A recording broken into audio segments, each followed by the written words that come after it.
Imagine sitting on top of the largest ocean of liquid wealth on planet Earth. Right, literally the largest known proven oil reserves in human history. Exactly, a veritable, golden country. But now, imagine that despite sitting on all that unimaginable wealth, your national economy contracts by like 60%. Which is just, it's mind-blowing. It really is.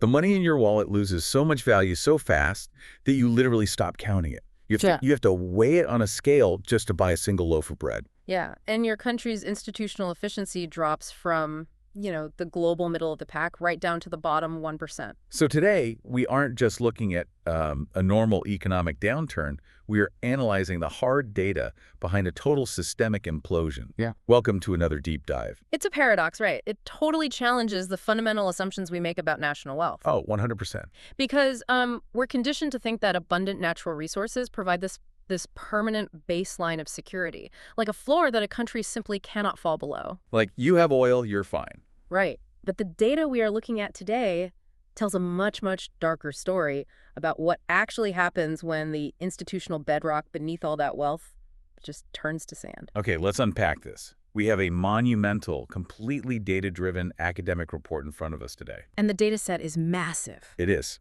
It spans from 1960 all the way up to 2022.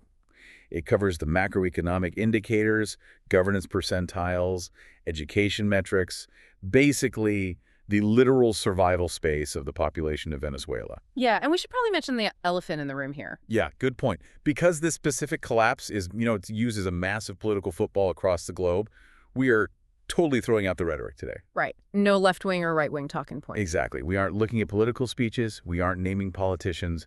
And we are absolutely not taking an ideological side. We are strictly following the math. Just the World Bank data sets, the global governance indicators, and the hard economic metrics.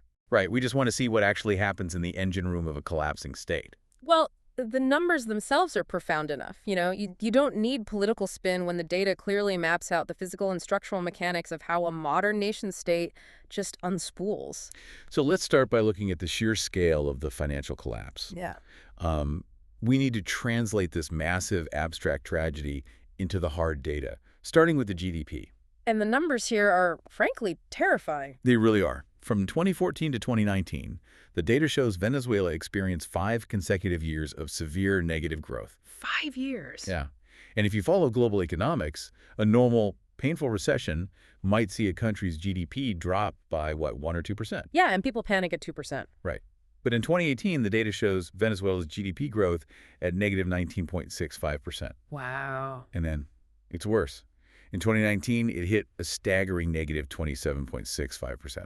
What's fascinating here is a contraction of nearly 28% in a single 12-month period is it's mathematically incomprehensible for a modern economy that isn't actively being carpet bombed. Wait, yeah, because you only see that in war zones. Exactly. Yeah. We have to understand the mechanism behind a number like that. When a GDP shrinks by a quarter in 1 year, you aren't just seeing like retail stores close down or unemployment tick up a bit. Right. You are watching the literal evaporation of complex supply chains. Evaporation of supply chains. Yeah. Okay, walk me through what that actually looks like on the ground. Like, how does a quarter of an economy just vanish? Well, think about a simple plastic bottle manufacturer. Okay. To operate, they need raw resin, right, which they likely import. Right, so they need imports. Yep.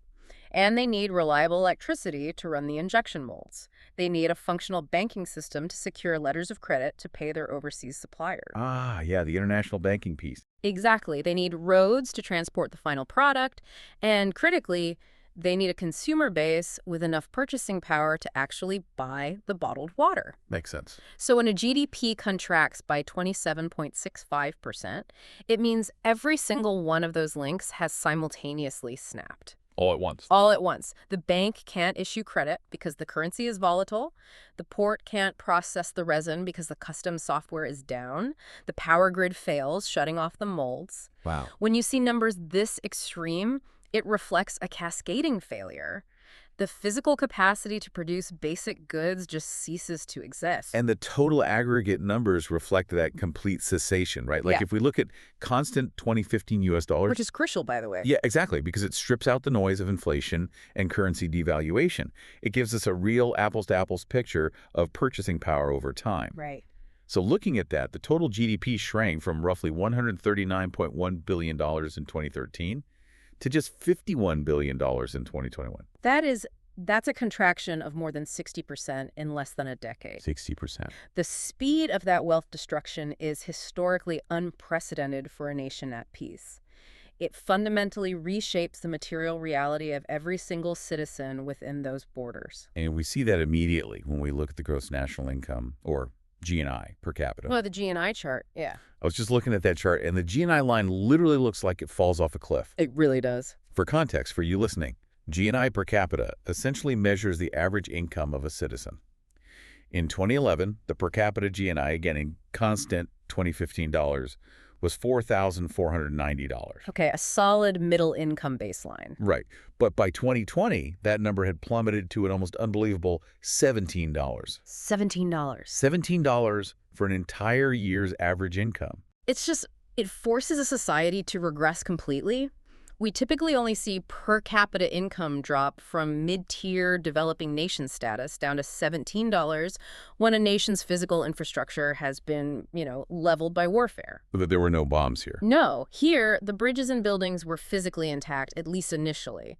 The destruction was entirely systemic. It was driven by the collapse of the monetary system. Which brings us directly to the monster hiding inside this data, hyperinflation. Right. The big one. Because everyone feels the pinch when the price of groceries goes up by 5 or 10%, right? A major news story. Sure, people get angry at the supermarket. But the data shows a critical inflection point in 2015 when inflation in Venezuela stopped being a high percentage and went exponential. It transitioned from an economic problem to a mathematical singularity. They entered a hyperinflationary spiral, which is a very specific, very mechanical process. So by 2020, the GDP deflator annual growth rate, which is this very broad, comprehensive measure of inflation across the entire economy, it peaked at 225,690.06%. That number is just hard to even say. 225,690%. Yeah. Let's break down the mechanics of this. How does a government mathematically trigger inflation at that magnitude?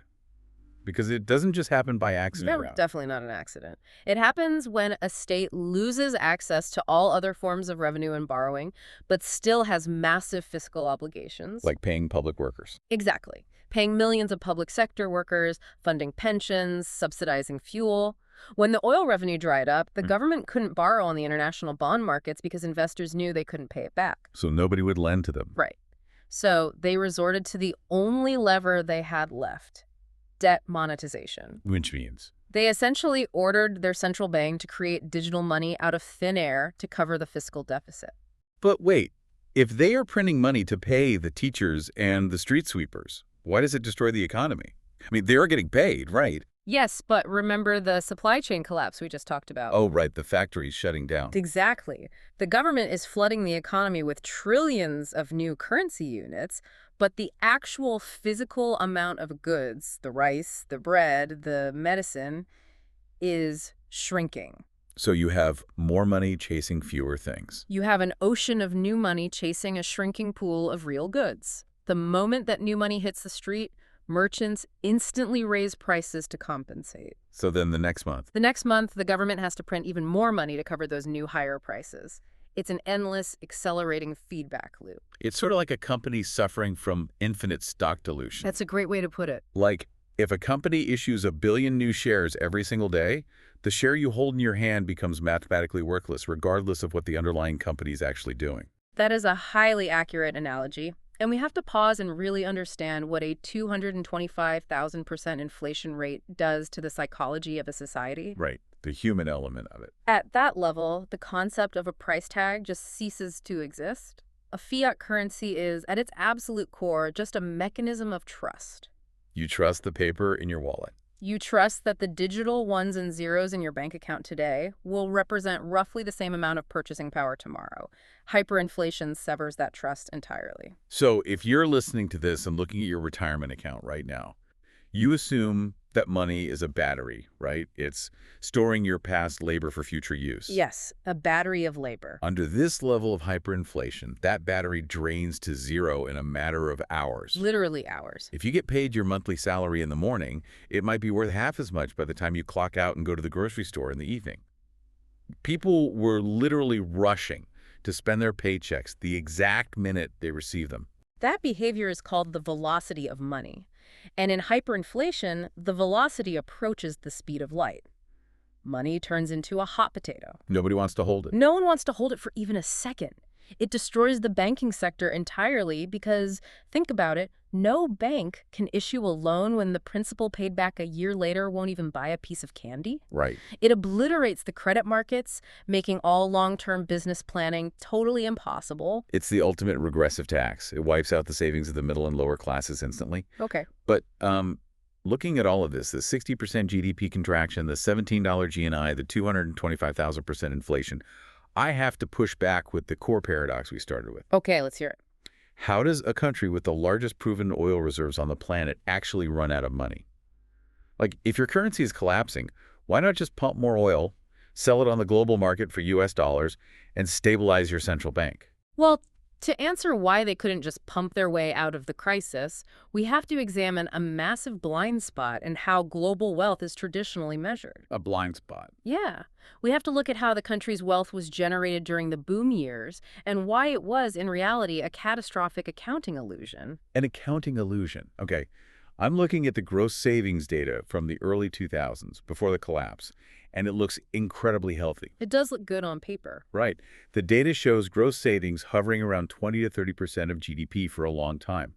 In any normal macroeconomic textbook, a country saving 20 to 30% of its GDP is building a massive war chest. Yeah. How is that an illusion? Because gross savings only looks at the financial ledger. It tracks the money in the bank. Yeah. But the World Bank data set prompts us to look at a much more rigorous metric called adjusted net savings. Adjusted net savings. Yes. This metric tells the truth about resource-dependent economies. Okay, so how does adjusted net savings differ? What is it measuring that gross savings misses? Adjusted net savings takes those gross financial savings and subtracts the depreciation of physical capital.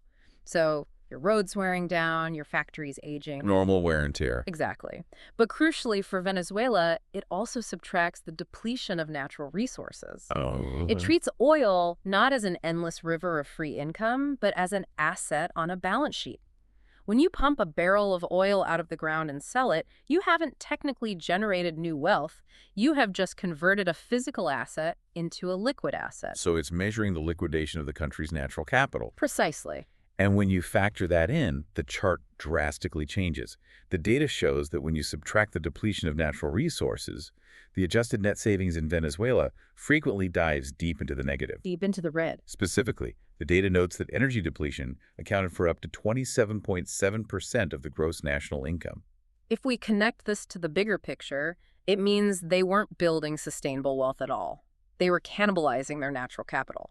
They were extracting a finite resource, selling it, and using the proceeds to fund immediate daily consumption. Like what kind of consumption? Subsidized imported food, free gasoline, massive public employment programs. They were not taking that liquid capital and reinvesting it into human capital. Things like schools. Right, world-class education systems, or fixed assets like upgrading their domestic industrial base. It's exactly like selling off your home's plumbing and copper wiring to pay for this week's groceries. That's spot on. And then, recording that cash on your personal ledger as savings. You might feel rich today because your wallet is full and your fridge is stocked, but your house is slowly becoming uninhabitable. The underlying asset base is shrinking. And because they were treating the liquidation of assets as recurring income, they fell into a severe terminal trade trap. The data set tracks merchandise exports, and it reveals an economy that was dangerously, almost comically, undiversified. How undiversified? Fuel routinely made up over 80 to 90% of all exports. Over 90%. Yes. So they essentially made absolutely nothing else that the rest of the world wanted to buy. No manufactured goods, no tech, no agriculture. Just crude oil. The economic term for this is Dutch disease. Dutch disease, right. When a country discovers massive resource wealth, the influx of foreign currency drives up the value of the domestic currency. Making imports cheaper. Making importing foreign goods incredibly cheap, yes. But it makes any other domestic exports completely uncompetitive on the global market. Over time, the domestic manufacturing and agricultural sectors simply wither and die because they can't compete with cheap imports funded by oil money. So they become entirely reliant on bringing oil out and bringing everything else, food, medicine, machinery in. A total dependency. And the data shows that as the collapse accelerated, their external balance of goods and services went from massive surpluses into violent, unpredictable swings. Right. Because when 90% of your national income relies on a single commodity, you surrender your economic sovereignty to global commodity traders. You're at the mercy of the market. When the price of oil was at $100 a barrel, the illusion of wealth grew. But when the price of oil crashed, the music stopped. They suddenly couldn't afford to import the basic necessities. And because Dutch disease had wiped out their domestic industries, they couldn't produce those necessities at home either. But wait, I had to push back here again. Lots of countries are petrostates. Sure. Norway has massive oil reserves. Mm-hmm. Saudi Arabia, the UAE, Canada, they all rely heavily on extraction. Very heavily. So why did this specific dynamic cause a systemic implosion in Venezuela, while other oil-rich nations survive price dips, market crashes, and global recessions? What was the missing ingredient? The missing ingredient isn't found in the geology of the oil fields or the spreadsheets of the central bank. It's found in the architecture of the state itself. Okay. To understand why the collapse was so absolute, we have to transition from financial metrics to governance metrics. We have to look at the institutional hollowing of the country. And our source data gives us a very clear, very grim picture here, using the Worldwide Governance Indicators, or the WGI. Yes. Before we look at the exact numbers, explain what the WGI actually measures, because it's vital to understanding the mechanics of a state. So the WGI is a comprehensive global data set. It aggregates views from enterprise surveys, citizen polls, and expert assessments. So it's broad. Very broad. It measures the quality of governance across multiple dimensions: political stability, regulatory quality, rule of law, and control of corruption. Okay. It ranks every country on a percentile basis, from 0 to 100. It is essentially a diagnostic scan of a state's operational health. And Venezuela's rankings didn't just slip. They went into a terrifying freefall. A complete nosedive. Let's look at the control of corruption indicator.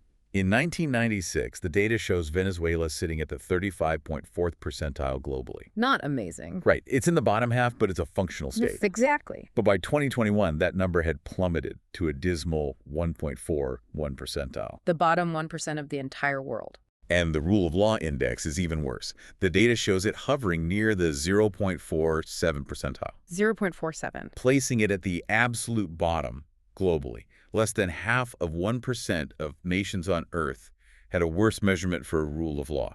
Let's unpack what a 0.47 rule of law percentile mechanically means for a society. Yeah, what does that look like? Rule of law isn't just about, police catching criminals. It is the invisible framework of the entire economy. It means property rights are respected. Right. It means that if a business signs a contract with a supplier, there is a neutral, predictable court system that will enforce that contract. It means the rules apply equally to the politically connected and the politically unconnected. So when that percentile drops below 1%, all of those guarantees just vanish. Poof, gone. Contracts become meaningless unless backed by political power or physical force. Precisely. And more importantly, when governance ranks approach 0, it means the state has entirely lost its corrective mechanisms. Corrective mechanisms. You mean the ability of the system to fix its own mistakes? Think about how a healthy, resilient system operates. If a government implements a bad macroeconomic policy, there are built-in feedback loops. Like what? Well, independent courts might strike it down. Transparent auditing boards might reveal the financial flaws. An effective merit-based civil service might push back on the logistics of implementation. A free press, too, right? Yes, a free press exposes the failure to the public, leading to political pressure and a change in course.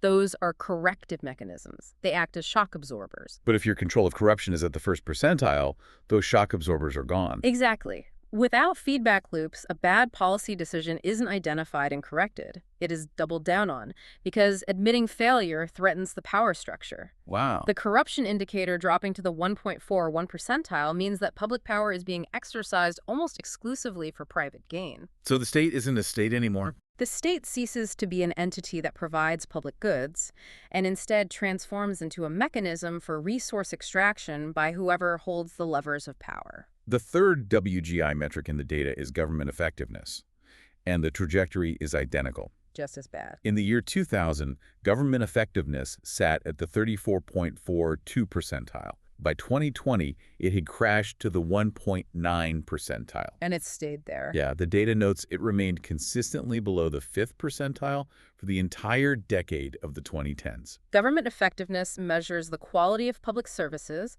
the competence of the civil service, and its independence from political pressures. When you are operating below the 5th percentile, it means public administration is systemically paralyzed. So what does this all mean? Let's put the listener in this scenario. Okay, let's do it. Think about your normal day. Imagine you're just, trying to get a building permit to fix your roof. Imagine trying to report a crime if your car is stolen. Imagine trying to run a small business, pass a health inspection, or renew a professional license in a system where public services are systemically paralyzed. It's impossible. The institutions that make daily life predictable and navigable just aren't there. Right. At the 1.9 percentile, corruption isn't just a bug in the system. Corruption becomes the operating system itself. Yes. It's the only functional currency to get anything done. And this institutional rot is the direct answer to your previous question. About the other petrostates. Exactly. Why didn't other petrostates collapse when the price of oil dropped? Because other petrostates, even those that lack perfect democratic structures, often maintain enough government effectiveness and institutional capacity to manage their sovereign wealth. They still have functioning shock absorbers. Right. They use independent technocrats to run their central banks. They build sovereign wealth funds. They maintain the basic civil service required to keep the grid running and the ports open during oil price shocks. So they prepare for the drop. Yes.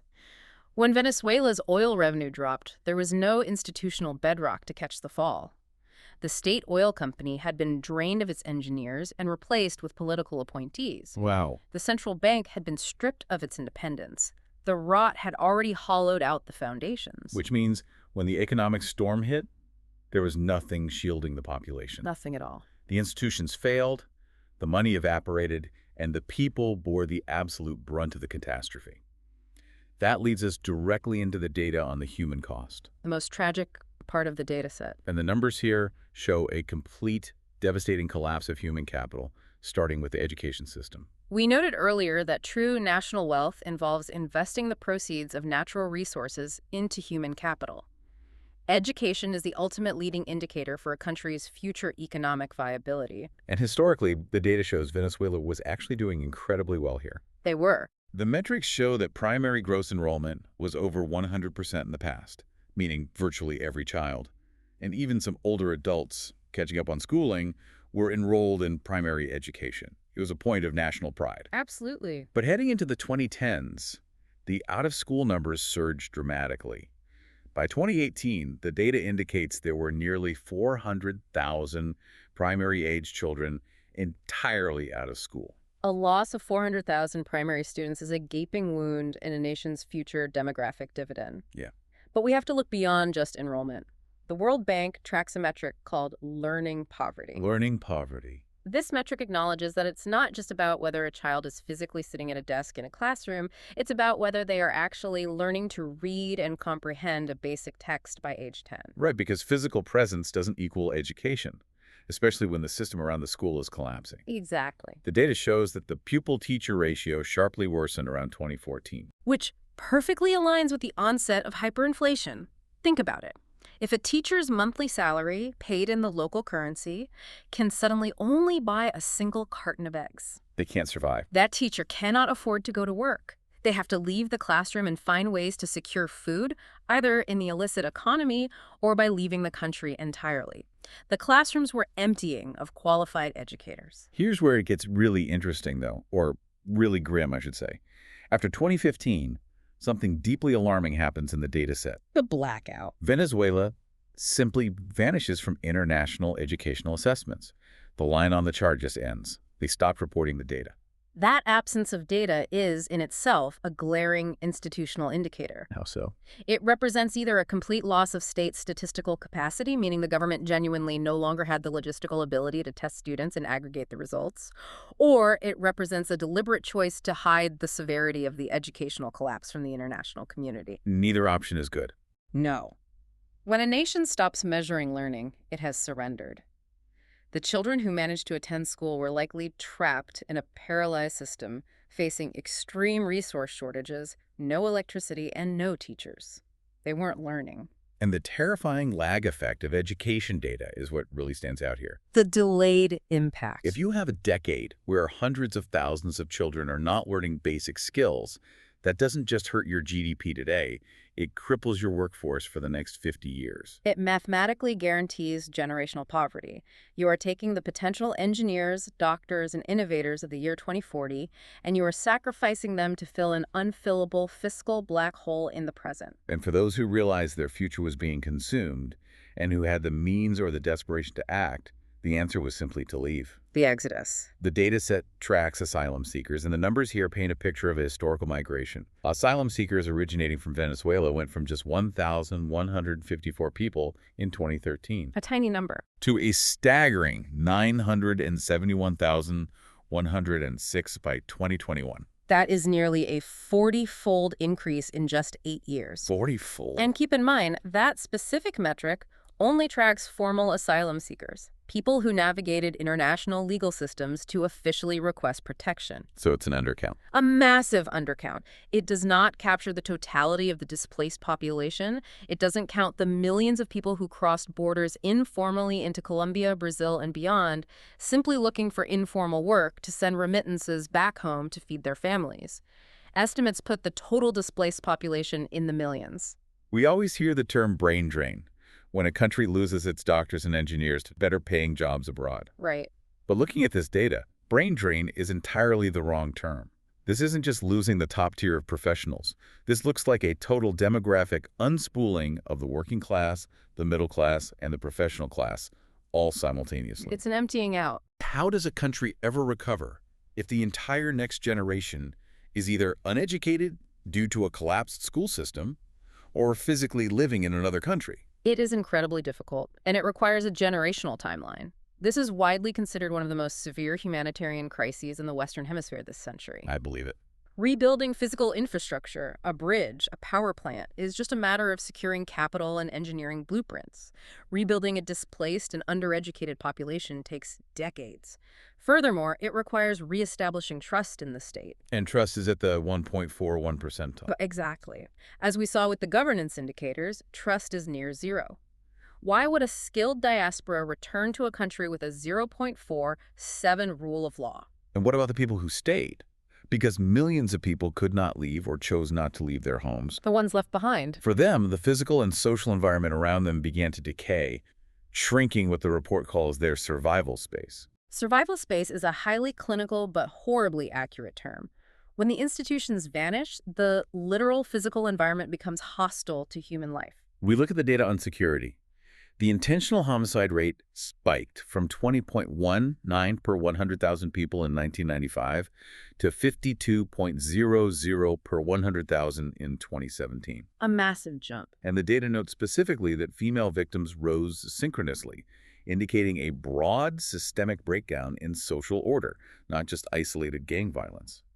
There is a very strong, well-documented correlation in sociology and economics between extreme economic downturns and violent crime. Makes sense. When hyperinflation destroys legitimate wages, working a formal job becomes economically irrational. At the same time, the rule of law indicator is near zero, meaning crimes go unpunished because the police and courts are paralyzed. So crime pays. In that vacuum, illicit economies, smuggling, extortion, illegal mining, they take over entirely. Yeah. A spike to 52 homicides per 100,000 is astronomically high. It's terrifying. It reflects a state that has fundamentally lost its monopoly on violence, which is the most basic definition of a functioning state. It is failing in its absolute primary duty to protect the physical bodies of its citizens. But the threat wasn't just the breakdown of law and order. It was the air they breathed and the power grid they relied on. The environmental and infrastructure data in this report is incredibly grim. Very grim. Over 99% of the population found themselves exposed to PM 2.5 air pollution levels that exceeded World Health Organization targets. PM 2.5 refers to fine particulate matter, the kind of pollution that penetrates deep into the lungs and enters the bloodstream. How does air get that bad so fast? Well, when a nation's infrastructure rots, when massive oil refineries are left unmaintained and begin flaring off toxic byproducts, when the main electrical grid fails, forcing citizens to use old, highly inefficient diesel generators in densely populated urban areas. Yeah, the generators, right. And when environmental regulations are entirely ignored because the state has no capacity to enforce them, air quality plummets globally. And speaking of the grid failing, the data highlights massive value losses for businesses, specifically due to chronic, unpredictable electrical outages. A functioning power grid is the prerequisite for modern civilization. Everything runs on it. Everything. It requires constant capital expenditure, maintenance, and highly skilled engineering oversight. When the state hollows out, the grid decays. And when it fails? When the grid fails, it's not just an inconvenience where you light a candle and read a book. It means factory assembly lines grind to a halt. It means food rots in unpowered commercial refrigerators, exacerbating the food crisis. Wow. It means water treatment plants can't pump or purify water, leading to outbreaks of preventable diseases.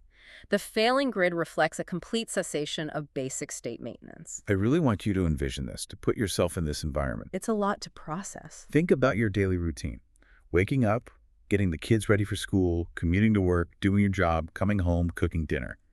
Now try to envision navigating that exact same routine without reliable electricity. The fridge doesn't work, so you have to source food daily. The air you are breathing is chemically unsafe and consistently exceeding WHO limits. Every single day. The homicide rate in your city has more than doubled, making the commute physically dangerous. The schools are empty of teachers, and the money in your pocket loses value by the hour. When you synthesize the data that way, you can see how these statistics aren't just abstract numbers on a spreadsheet. They're real lives. They represent a profound, daily, relentless trauma for millions of people. The survival space shrinks until all human energy, all creativity, and all potential is expended just trying to secure basic calories and physical safety for the next 24 hours. So we've looked at the money evaporating, we've looked at the institutions rotting from the inside, the human capital collapsing, and the physical infrastructure failing. The whole picture. Now we need to pull all these threads together to understand the full life cycle of this collapse. The source data maps out a very distinct chronological, logical flow. It's a flow chart of demise that connects all these seemingly disparate metrics, from the price of oil to the homicide rate. Let's walk through that flow chart. According to the data, it all starts with resource dependency. That 90% reliance on fuel exports we talk about, the golden trap. Correct. That massive, singular over-reliance generates enormous cash flows for the central government. Which sounds good initially. It does. But unlike a diversified economy, it doesn't require a highly educated workforce, it doesn't require a complex, fair taxation system, and it doesn't require thousands of innovative small businesses. It just requires pumping liquid out of the ground. Which leads directly to the second step on the flowchart, institutional corruption. Exactly. Because when the state's wealth comes entirely from the ground, rather than from the tax revenue of productive citizens, the government no longer needs to be accountable to the citizens to generate its budget. They don't need the people's taxes. They just need to maintain control of the oil fields. So patronage replaces merit, corruption spikes, and WGI rankings plummet to the first percentile. And that institutional hollowing facilitates the third step, unchecked policy failures. Because there's no one to push back. Exactly. The state is now run by loyalists rather than experts. When global oil prices inevitably drop, these corrupt, hollowed-out institutions have no feedback loops. No shock absorbers. Right. They make catastrophic macroeconomic decisions like implementing strict, unworkable currency controls or printing money to cover massive deficits, and there are no independent courts, free press, or competent civil services left to stop them. Which triggers step 4. Hyperinflation. The 225,000% inflation that destroys the currency, wipes out all middle-class savings, and renders salaries worthless. And finally, that total economic evaporation results in the last step of the flowchart, social dissolution. The end of the line. The 40-fold increase in asylum seekers fleeing across borders, the 400,000 kids out of school, the spike in homicides to 52 per 100,000, and the failing power grid. It is a perfect tragic storm mapped out in the data. And academics have a well-known name for the very beginning of this flowchart, right? The resource curse. Yes. The resource curse, also known as the paradox of plenty. The paradox of plenty. It's the phenomenon where countries with an extreme abundance of natural resources, like fossil fuels or minerals, tend to experience less economic growth, less democracy, and worse development outcomes than countries with fewer natural resources. Which is so counterintuitive. It is. The excessive reliance on energy wealth hollows out industrial diversity. You don't build factories, you don't invest in tech startups, and you don't innovate because it's always easier in the short term to just pump more oil. But let me challenge that premise. Yeah. We always hear about the resource curse. Right. But is it an ironclad law of economics? Does having too much of a valuable resource always doom a country's institutions to corruption and eventual collapse? That's a great question. I mean, look at Canada. Look at Norway. They have massive world-class oil reserves. Are they cursed? This raises an important question, and it's a crucial distinction to make. The resource curse is not a law of physics. It is a vulnerability. It is a stress test on a nation's architecture. A stress test. Explain how a country passes that test. It all comes down to the sequencing of institutional development. If a country builds strong, transparent, and democratic institutions before the massive resource wealth hits. So the foundation is already there. Right. Or if they immediately use that wealth to fortify those institutions, they can survive the stress test. Take Norway. They deliberately ring-fenced their oil wealth. How did they do that? They created a sovereign wealth fund managed by independent technocrats with strict democratic oversight. They prevented the oil money from overheating their domestic economy, avoiding Dutch disease. By isolating the capital, the resource became a generational blessing. But if you fail the stress test, If your institutions are weak, developing, or prone to authoritarianism when the massive resource boom hits, the sudden influx of wealth acts like gasoline poured on a fire of corruption. it just accelerates everything bad. It removes all incentives for the state to build a diverse, resilient society. The wealth becomes a tool for entrenching power rather than developing the nation. So the final overarching conclusion of this massive 60-year data set isn't really about the price of oil or the geography of natural resources at all. No, it's not. The final conclusion of the data is that no matter how abundant a nation's natural resources are, no matter how much liquid gold is sitting under the soil, it absolutely cannot sustain a modern society if the institutional bedrock has crumbled. The institutions are what matter. The true wealth of a nation isn't measured in barrels of oil or veins of gold.